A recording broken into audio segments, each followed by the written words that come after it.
नमस्कार साथियों, मैं एस्ट्रोलॉजर सुमित जोशी आप सभी के अपने ही चैनल एस्ट्रोलॉजर सुमित जोशी में सभी का हार्दिक अभिनंदन और स्वागत करता हूं। साथियों, आज से कुछ दिन पहले मैंने एक चंद्र ग्रहण पे आपको वीडियो बना के दिया था और उस चंद्र ग्रहण की वीडियो के माध्यम से मैंने आपको एक चीज़ प्रेडिक्ट करके दी थी आने वाले समय के लिए, जिस पे मैंने आप सभी को ये बताया था कि आने वाला जो समय है वो कई लोगों के यानी कई जो दिग्गज लोग हैं उनके राज को खोलने के लिए ये आने वाला समय जिम्मेदार होगा। और आपने 2-3 दिन में जैसे मानसून सत्र चला है लोकसभा का, उसमें आप सभी ने देखा है किस तरीके से एक software company Pegasus Israeli company है और उसके द्वारा कुछ लोगों के विशेषता, जिसमें पॉलिटिशियन लोग भी हैं, कांग्रेस के भी है, बीजेपी के भी हैं और धर्मावलंबी लोग भी हैं, धर्म से जुड़े हुए लोग हैं, मीडिया के जो लोग हैं वो भी इसमें शामिल हैं और उनके एक रिकॉर्डिंग उनकी की गई है जिसमें काफ़ी एक तुलसा पकड़ गया है भारत की राजनीति में कि यदि ये जो चीज़ है वो खोल दी गई तो कईयों के जो राज है वो सामने निकल जाएंगे। तो ये वो समय है जो मैंने पहले आपके सामने प्रेडिक्ट करके दिया था। अब यहाँ ये जो चर्चा है वो किस तरीके से आगे बढ़ेगी, क्या इसकी रूपरेखा भारतीय राजनीति, मीडिया, धर्म जैसी चीज़ों पर स्थिति लागू होगी, वो सारी चीज़ों का विवेचन हम यहाँ पर पढ़ने जा रहे हैं, देखने जा रहे हैं। देखिए, यहाँ भारत की जो लगन कुंडली है, गोचर कुंडली जो आज की गोचर कुंडली है, उसके आधार पर विवेचन लेते हैं। तो पहले यहाँ पर महादशा, चंद्र की महादशा चल रही है भारत की कुंडली में।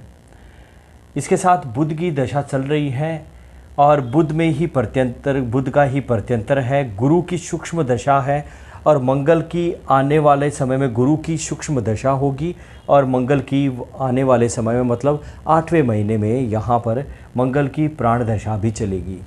इस स्थिति से यदि हम इस गोचर कुंडली का विवेचन लेते हैं और ये जो मामला इतना तुल पकड़ गया है, अखबारों में, समाचारों में हमें काफ़ी देखने को मिल रहा है, क्या इसका प्रभाव देखने को मिलेगा भारतीय राजनीति पर।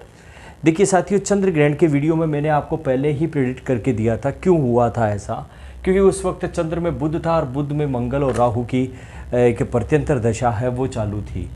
उस प्रभाव से हम यदि इस कुंडली का विवेचन करते हैं तो चंद्र यहाँ तीसरे घर में बैठे हुए हैं। तीसरा घर आप सभी को पता है मीडिया का होता है।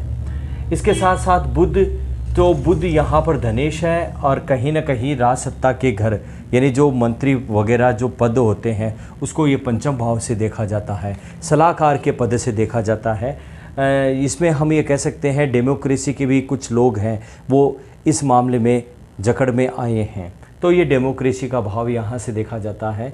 राहु का प्रभाव भी हमें यहाँ पर देखने को मिला है। मंगल जो यहाँ पर इस पत्रिका में एक तो कहें कि व्यापार का कारक है, जो धर्म से संबंधित जो चीज़ें होती हैं उनका कारक है, वेश है, विदेश से जुड़ी हुई जो चीज़ें होती हैं उनका कारक है।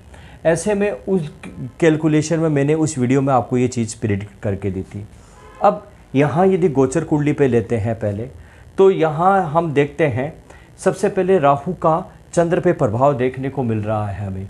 तो राहु का चंद्र का प्रभाव होना या चंद्र राहु की दृष्टि संबंध होना ये बिल्कुल अशुभ है इस मामले के लिए। यानी ये मामला पूरी तरीके से मीडिया वाले जो लोग हैं उन पे तंज कसवाएगा, उनको जकड़ में लेके आएगा। उनके कई जो राज हैं वो आपके सामने खुल कर आएंगे। ये एक तरीके से आप प्रिडिक्शन मान सकते हैं मेरी। इसके साथ साथ यहाँ पर यदि मंगल इसी घर में चल रहा है अभी गोचर कुंडली में नीच का होकर और बृहस्पति पे अपनी अष्टम दृष्टि से देख रहा है, तो ऐसे में हम कह सकते हैं नीचस्थ मंगल के प्रभाव से जो वेश भी है इस कुंडली में, तो यहाँ कई पॉलिटिशियन लोग इस मामले में फंसते हुए आपको नज़र आएंगे, जिनके रिकॉर्डिंग तौर पे या कई जो इनके सीक्रेट्स हैं वो सामने आपके सामने निकल के आएंगे। देश की जनता उन चीज़ों को प्रत्यक्ष रूप से देख पाएगी। इसके अलावा यहाँ पर यदि हम बात करते हैं तो सप्तम दृष्टि से शनि को भी यहाँ मंगल देख रहे हैं, तो इसके प्रभाव से हम कहेंगे कई बिजनेसमैन लोगों के जो धन को अपनी ब्लैक मनी को वाइट मनी करने में कन्वर्टेड थे, उसके भी संबंधित जो राज है वो यहाँ आपको देखने को मिलेंगे शनि के प्रभाव से। क्योंकि बुध के प्रभाव से हम ये कहते हैं कि बुध यहाँ अपने ही भाव में विचरण कर रहे हैं, जो पंचमेश भी हैं। तो ऐसे में हम कहेंगे ऊंचे पदों पे बैठे हुए जो मंत्री लोग थे, जिनकी सत्ता में एक अच्छी पकड़ थी, उन लोगों के भी राज यहाँ आपको देखने को मिलेंगे ही मिलेंगे।